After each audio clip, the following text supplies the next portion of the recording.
Hi, this is a tutorial on supply and demand, and what I'm going to do in this video is I'm going to do the very basics of demand and supply, and then I'm going to go on and do a more in-depth tutorial on demand.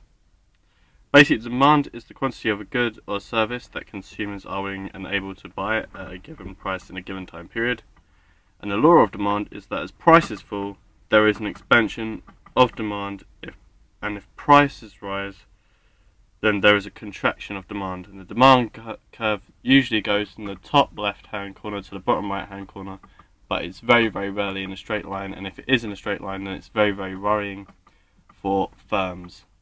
Supply is basically the quantity of a product that a producer is willing and able to supply onto the market at a given price in a given time period.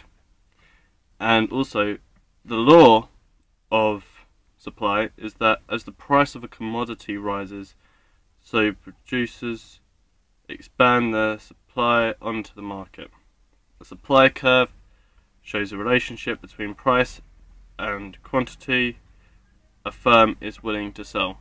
And the supply curve usually goes from bottom left hand corner to the top right hand corner, and basically the reasons for this are basically the profit motive and also the production and costs,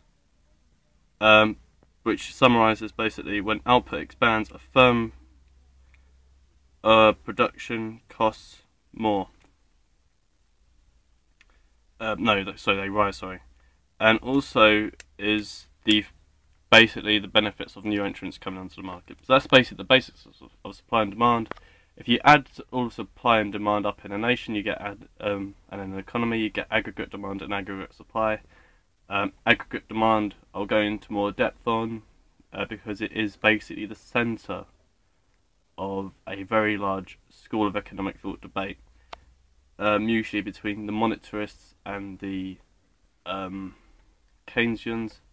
I'll do another video for you on schools of economic thought. So basically that's basics of supply and demand. I'll also do a more in-depth video on demand, and I'll also, right now you know this, I'll do basically price equilibrium for you very soon, and then I can go on to do more in-depth things like schools of economic thought.